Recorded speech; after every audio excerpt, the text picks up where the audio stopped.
저는 올해 63이 되는 여자입니다. 남들 말처럼 나이 먹는 게 익숙해지는 줄 알았는데 그렇지도 않더군요. 몸은 조금씩 둔해지고 거울 속 주름도 늘었지만 마음만은 여전히 서른 즈음에 머물러 있는 느낌입니다. 세월이 흐를수록 사람은 더 담담해지는 게 아니라 오히려 사소한 감정에도 더 민감해지고 기억은 더 자주 찾아오는 법이더라고요. 특히 사람의 온기라는 건 나이 들수록 더 애틋하게 그리워지는 겁니다.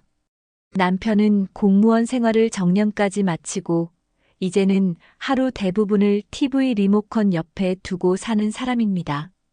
별 탈 없이 살아온 인생이라면 감사해야 하는 거겠죠. 하지만 그 평탄함 속에 말 못할 공허함이 하나 있었습니다. 제게는 예전에 딸이 하나 있었습니다. 보조개가 귀엽고 웃을 때 눈이 초승달처럼 휘던 아이. 그 아이가 5살 되던 해 갑작스러운 병으로 세상을 떠났습니다. 그때부터였어요. 세상이 조용해졌다고 느낀 건. 아들은 남았습니다. 지금은 33이 된 아들은 묵묵히 자기 일하며 살아가는 그야말로 성실한 청년입니다. 자기 자랑은커녕 하소연 한마디도 제대로 못하는 아이죠. 고등학교 무렵부터 말수가 줄더니 대학을 가고 직장인이 되고 나선 어느 순간부터 마음의 벽처럼 느껴질 만큼 조용해졌습니다. 물론 착한 아들입니다. 말썽 한 번 안 부리고 부모 속 썩이는 일 없이 자기 몫은 다 해왔어요. 하지만 저는 늘 마음속으로 생각했어요. 이 아이는 외롭겠다. 그리고 동시에 나는 더 외롭다고도요. 딸이 없는 집안은 어쩐지 서늘합니다. 그건 단지 여자 식구가 없다는 말이 아닙니다. 말을 주고받을 누군가, 사소한 감정을 나눌 사람이 없다는 거예요. 그게 어찌 보면 딸이라는 존재의 자리이기도 하죠. 저도 그런 걸 모르고 살아왔던 건 아닙니다. 하지만 어느 순간부터 그 빈자리가 점점 커져서 사소한 말 한마디, 밥상머리에 반찬 하나에도 문득문득 허전함이 스며들곤 했습니다. 친구들과 만나면 빠지지 않는 이야기가 바로 며느리 얘기입니다. 우리 며느리는 나보다 살림을 더 잘해. 내 며느리는 내 생일도 꼬박꼬박 챙겨줘. 그런 말들을 들을 때면 겉으로는 웃으며 맞장구 쳤지만 속으론 마른 가지처럼 바스라지는 소리가 들리는 듯 했어요. 나는 언제쯤 나도 그런 이야기를 할 수 있을까? 우리 아들은 연애 이야기를 거의 하지 않았습니다. 그 흔한 여자친구 있어요? 라는 질문에도 늘 웃기만 했고 누구를 만나고 있는지도 모른 채 몇 년을 보냈습니다. 어쩌면 평생 혼자 살 수도 있겠구나 싶은 생각이 들 무렵 아들이 갑작스레 조심스럽게 말을 꺼냈습니다. 엄마, 이번 주 토요일 시간 괜찮으세요? 순간 심장이 덜컥 내려앉는 느낌이었죠. 그 말의 뉘앙스가 예사롭지 않았거든요. 왜? 어디 가게? 아니요, 만나 뵙고 싶어 하는 사람이 있어서요. 그 짧은 한마디에 저는 평소보다 더 천천히 밥숟가락을 내려놓았습니다. 그리고 아무렇지 않은 척 대답했죠. 그래, 시간 괜찮아, 집에 있을게. 그날 이후로 저는 왠지 모르게 설렜습니다. 괜히 오래된 옷장을 열어보고 옷걸이에서 자주 입지 않던 블라우스를 꺼내보았어요. 머리를 감고 드라이를 한참이나 잡아당기며 말렸고 평소보다 이른 아침에 일어나 화장도 해봤습니다. 냉장고도 정리하고 장도 보고 좋아하는 음식 몇 가지를 정성스럽게 준비했습니다. 누굴 만나는지 확실치도 않은 상황인데 제 마음은 이미 준비를 마친 상태였어요. 이제야 드디어 내 삶에 새로운 사람이 들어오는 걸까? 혹시 그 사람이 나에게도 따뜻한 말을 건네줄 사람일까? 나는 한 번쯤 다시 누군가에게 엄마라는 말을 들을 수 있을까? 그런 생각들이 가슴 한쪽에 불을 지피고 있었습니다. 토요일, 예정 시간보다 조금 늦은 오후에 아들이 현관문을 열었습니다. 뒤따라 들어온 사람은 조용한 발걸음으로 집 안에 들어섰고 두 손을 가지런히 모아 고개를 숙이며 인사했습니다. 안녕하세요. 처음 뵙겠습니다. 단정한 셔츠에 무릎 길이 치마, 정갈하게 묶은 머리와 가볍게 발린 립스틱까지 그 아이는 과하지도 부족하지도 않게 아주 조심스럽고도 또렷한 인상을 주는 사람이었습니다. 제가 무슨 말을 해야 하나 고민하고 있을 때 그 아이가 작게 웃으며 말했습니다. 실례가 될까 걱정했는데 이렇게 뵐 수 있어서 감사해요. 그 말이 참 마음에 와닿았어요. 조심스러운 말투였지만 마음이 묻어나 있었거든요. 요즘 세상에 예의를 챙기는 사람이 얼마나 드물어요. 그 조심성에 저는 오히려 마음이 놓였습니다. 아, 이 아이는 사람에 대한 기본이 있는 아이구나. 식사를 준비해 놓았다고 하자 며느리는 살짝 놀란 듯 웃으며 말했습니다. 어머님, 이렇게까지 신경 써주시다니 저 너무 감사한데요. 감사하다는 말, 그건 누구나 할 수 있어요. 하지만 진심이 담긴 말은 말 끝에서 떨림이 느껴집니다. 그날의 감사해요는 그냥 말이 아니었어요. 정말 어딘가에 기대고 싶지만 기대지 못했던 사람이 조심스럽게 마음을 열어보는 듯한 그런 진심이 담겨 있었습니다. 그날 식사는 특별할 것 없는 한 끼였지만 그 속에 흐르는 분위기만큼은 무척 따뜻했습니다. 말을 많이 하진 않았지만 필요한 말은 꼭 하는 아이. 웃음도 억지스럽지 않고 질문에는 또박또박 대답하고 제 눈을 피하지 않고 마주보며 이야기하는 모습에 저는 점점 마음을 열기 시작했습니다. 식사 중간에 이런 이야기가 나왔습니다. 고향은 어디예요? 지금은 혼자 사세요? 그리고 며느리는 조심스럽게 대답했습니다. 어릴 적에 부모님이 두 분 다 돌아가셔서요. 외할머니 손에 자랐어요. 말끝이 아주 짧았지만 그 안에는 많은 게 담겨 있었습니다. 그 한마디를 듣는 순간 저는 숨을 한 박자 멈췄고 무언가 가슴속 깊은 곳이 푹 꺼지는 듯한 느낌이 들었습니다. 이 아이도 나처럼 누군가를 잃었구나.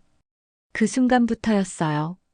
저는 이 아이에게서 제가 잃어버린 딸의 그림자를 보기 시작했습니다. 물론 며느리는 다 자란 어른이었고 저보다 훨씬 성숙한 면도 있었지만 그 속에 흐르는 외로움과 관계를 맺을 때의 조심스러움, 그리고 동시에 누군가와 연결되고 싶은 갈망이 지나치게 저와 닮아 있었습니다. 식사가 끝나고 제가 정리를 하려 주방으로 향하자 며느리가 살금살금 따라와 말했습니다.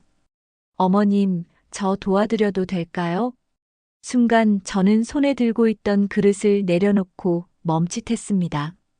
요즘 젊은 사람들은 보통 저런 말하지 않거든요. 어색하게 웃으며 뒷짐지고 서 있기 마련인데 그 아이는 행동이 앞섰습니다. 그 말이 마치 정말 진심처럼 느껴졌습니다. 아냐, 손님한테 무슨 설거지야. 오늘은 그냥 앉아 있어요. 그럼 옆에만 있어도 괜찮을까요? 그 말에 저는 웃음이 나왔습니다. 옆에만 있어도 괜찮겠냐는 말이 어찌나 조심스럽고 따뜻하던지요. 그 아이는 제 옆자리에 조용히 서서 말없이 설거지하는 저를 지켜보다 싱크대 옆 수건을 슬쩍 들어 물 묻은 그릇을 닦기 시작했습니다. 이런 건 원래 둘이 하면 금방 끝나는 거잖아요. 그 말에 저는 괜히 가슴이 뭉클해져서 대꾸도 못했습니다. 무엇보다 그 말투에 억지가 없었습니다. 누가 시켜서 억지로 하는 게 아니라 그냥 그 순간 함께 있는 것 자체에 의미를 두는 말투였어요. 그날 밤 아들이 며느리를 데려다주고 집으로 돌아왔을 때 저는 말없이 차를 데워놓고 기다리고 있었죠. 아들은 말없이 앉더니 조심스럽게 물었습니다. 어땠어요? 응. 오늘 불편하진 않으셨어요? 저는 고개를 저으며 조용히 말했습니다. 참 마음에 드는 아이네. 그 말에 아들은 잠시 웃더니 조용히 밥을 떠먹었습니다. 하지만 저는 그 아이가 떠난 뒤에도 며칠을 그 아이 생각에 잠을 이루지 못했습니다. 아주 이상하게도 짧은 만남이었는데도 그 아이의 말투, 눈빛, 행동 하나하나가 머릿속에 남아 떠나질 않았어요. 며칠 뒤 아들이 말했습니다. 다음 주에도 집에 올 거예요. 이번엔 조금 일찍 오고 싶다던데요. 그래. 그럼 나도 국물 요리 좀 해놔야겠다. 그 말을 하면서 속으로는 왠지 모르게 부끄러웠습니다. 내가 이렇게 누군가를 기다리는 마음이 남아 있었구나 싶었거든요. 그건 친딸을 기다리던 마음과도 비슷했고, 오래전 가족을 그리워하던 제 어린 시절의 마음과도 비슷했습니다. 그렇게 두 번째 만남, 세 번째 만남이 이어졌습니다. 며느리는 올 때마다 작은 선물을 들고 왔습니다. 시장표 머플러, 손수 그린 카드, 혹은 작은 꽃 한 송이. 그 어떤 것도 값비싼 건 아니었지만 그 안에 담긴 마음은 크고 묵직했습니다. 어느 날 함께 시장에 나가 김장을 담글 채소를 고르고 있었을 때 며느리가 조심스럽게 제 손에 고무장갑을 끼워주며 말했습니다. 어머님 손 예뻐요. 주름 하나하나에 따뜻한 게 느껴져요. 그 말이 얼마나 따뜻하게 들리던지요. 누가 제 손을 보고 예쁘다고 말해준 게 도대체 언제였나 생각해보니 눈물이 날 것 같았습니다. 그날 이후로 저는 며느리를 기다리는 마음이 조금씩 자라기 시작했습니다. 예전에는 아들의 발소리에 반응하던 내가 이젠 현관문이 열릴 때 오늘은 그 아이도 같이 왔을까? 하고 귀를 기울이게 되었죠. 사람의 정이란 게 그렇더군요. 처음엔 조심스럽게 다가오고 그 다음엔 조용히 자리를 잡고 그리고는 어느새 내 마음속 깊은 곳까지 들어와 예전의 슬픔과 공허함을 조금씩 메워주는 것. 며느리와 함께 시간을 보내면서 저는 처음으로 마음속 깊은 소리가 나지막이 말하는 걸 들었습니다. 이 아이는 며느리가 아니야. 이 아이는 진짜 내 딸일지도 몰라. 물론 그 말은 아직 입 밖으로 꺼내지 않았습니다. 너무 서두르고 싶지 않았거든요. 그 아이가 나를 받아들이는 속도에 맞추고 싶었습니다. 상처를 안고 자란 아이가 내 품을 믿고 기대게 되는 데엔 조금 더 시간이 필요할 테니까요. 그리고 저는 그 시간이 천천히 흐르기를 바라기 시작했습니다. 결혼은 조용히 그리고 정갈하게 치러졌습니다. 아들은 시끄럽고 요란한 걸 싫어했고 며느리 역시 그와 비슷한 사람이었습니다. 예식장 대신 가족과 친지들만 모인 작은 한옥에서 서로의 손을 꼭 잡고 서약하는 모습은 어느 영화보다도 진심이 느껴졌습니다. 결혼식이 끝나고 사람들이 하나둘 돌아간 뒤 저는 며느리와 마주 앉아 차 한 잔을 나눴습니다. 말없이 찻잔을 감싸 쥔 며느리의 손끝이 떨리는 걸 보면서 저는 조용히 말을 꺼냈습니다. 수고했어요. 오늘 참 고왔어요. 감사해요, 어머님. 저 이런 자리가 조금 낯설기도 해서요. 그 말이 이상하게 마음에 남았습니다. 낯설다는 말은 불편하다는 뜻이 아니었습니다. 그보다는 처음으로 마음을 내어주는 사람 앞에 선 느낌처럼 들렸어요.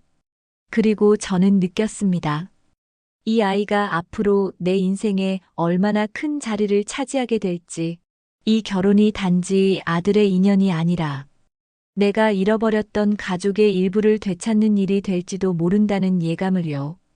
결혼 후 아들과 며느리는 따로 신혼집을 얻어 살았지만 며느리는 생각보다 자주 저희 집에 들렀습니다. 명절이나 특별한 날도 아닌데 지나가다 들렀어요. 시장 근처 왔다가요. 어머님 좋아하신다던 반찬 사왔어요. 그렇게 이유를 붙이며 조심스럽게 문을 두드렸죠. 처음엔 제가 당황했어요.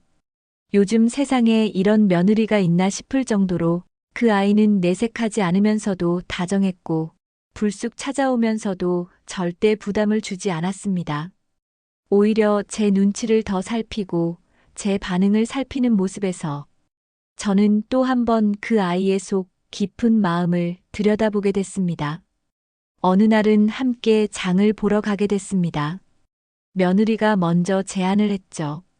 어머님, 혹시 저랑 시장 같이 가주실 수 있어요? 김치찌개에 들어가는 된장간을 잘 못 잡겠어서요. 어머님이랑 같이 가면 배울 수 있을 것 같아서요. 그 말 한마디에 저는 기꺼이 겉옷을 챙겼습니다. 시장에서 우린 여러 번 웃었습니다.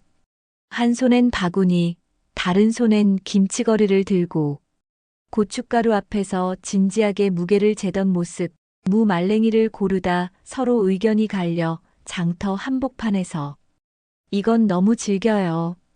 아냐, 삶으면 괜찮아져.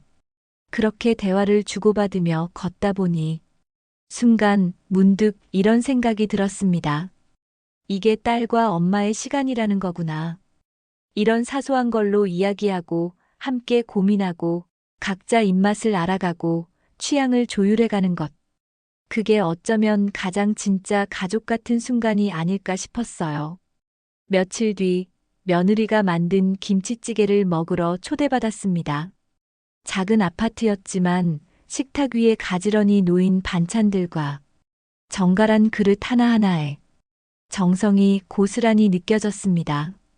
김치찌개가 맵진 않을까 걱정됐어요. 그때 어머님이 말씀하셨던 다시마 육수 넣어봤어요. 그 말에 저는 숟가락을 들다가 괜히 울컥했습니다. 이 아이가 내 말을 이렇게 기억하고 있었구나. 그 한 가지 사실만으로도 마음 한켠이 따뜻해졌습니다. 식사를 마치고 돌아오는 길 아들이 말했습니다. 엄마, 고마워요. 뭐가? 아내가 그러더라고요. 어머니가 계셔서 이제야 진짜 가족이 생긴 기분이라고요. 그 말을 듣고 나는 한동안 말이 없었습니다. 처음으로 가족이라는 단어가 피가 아니라 정으로 맺어질 수 있다는 걸 제 삶에서 느끼고 있었거든요. 그 이후 우린 더 자주 만났습니다. 며느리는 명절이 아니어도 찾아와서 식사 준비를 도왔고 제가 감기에 걸리면 약국에 들러 약을 사다 주고 어깨가 결리면 조용히 파스를 붙여주었습니다. 어머님, 제가 어릴 땐요. 누군가의 무릎에 기대본 기억이 없어요. 근데 가끔 어머님 앞에 있으면 괜히 그런 생각이 나요. 그 말에 저는 잠시 시선을 피했습니다. 울 것 같았거든요.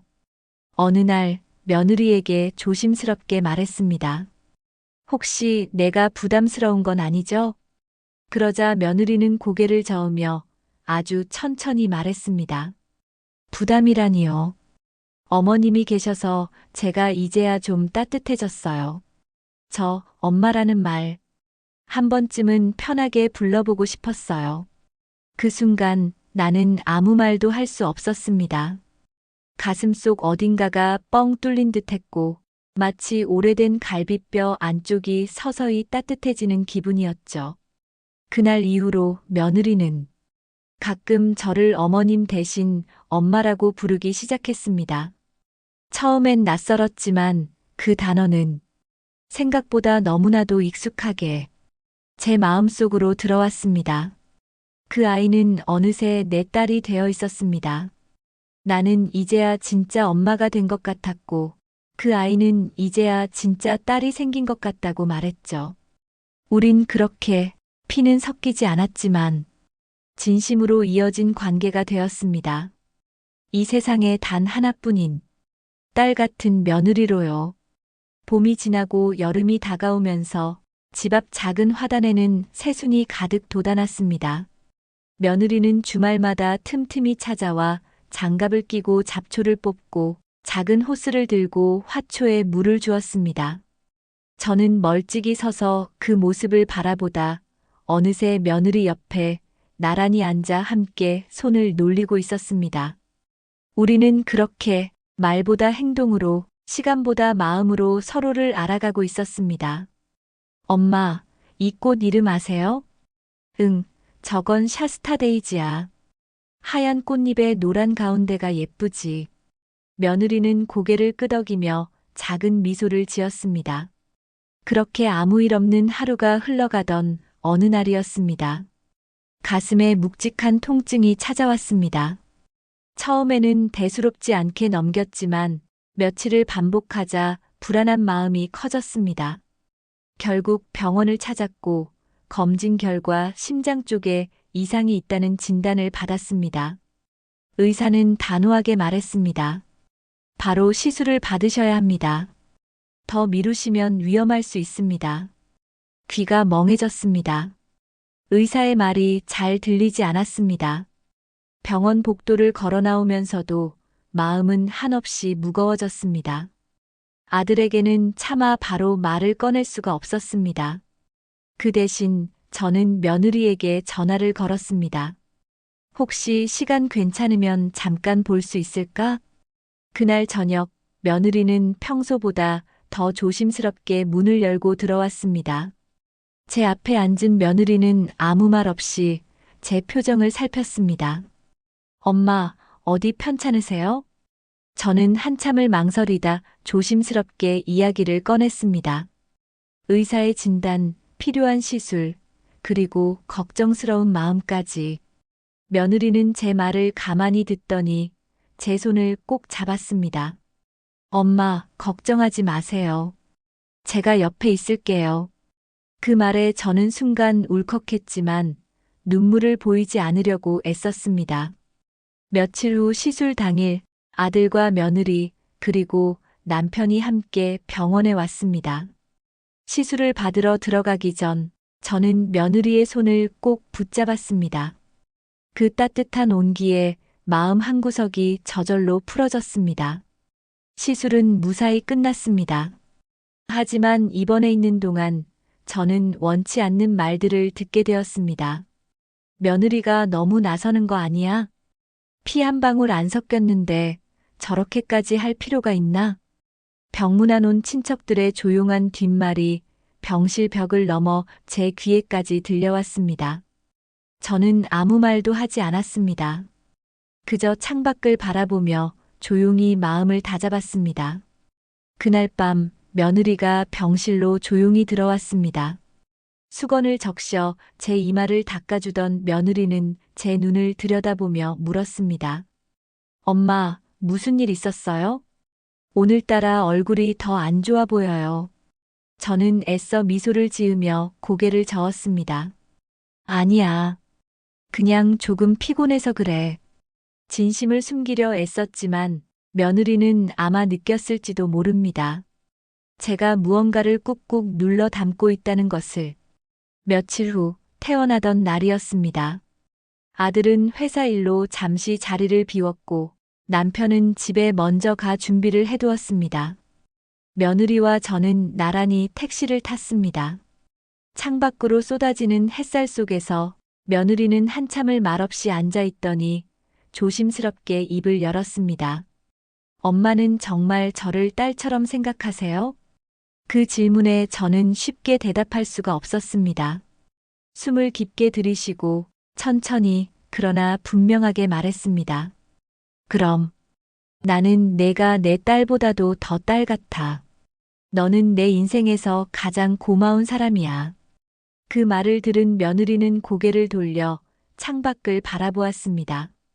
그 눈가에 조용히 고이는 눈물을 저는 외면하지 않았습니다. 저 사실 가끔 겁났어요. 엄마라고 부르면 혹시 어머님이 불편해하시진 않을까? 괜히 마음만 앞서는 건 아닐까 하고요. 저는 며느리의 손을 꼭 잡았습니다. 엄마라고 불러줘서 고맙다. 나는 내가 있어 정말 행복해. 그 순간 신호등 앞에 멈춘 택시 안에서 우리 둘 사이에는 어떤 말보다 단단한 이해가 오갔습니다. 그날 이후 세상이 우리를 어떻게 보든 누가 무슨 말을 하든 우리는 스스로를 가족이라 부를 수 있었습니다. 남들이 보는 가족이 아니라 서로가 만들어간 가족으로.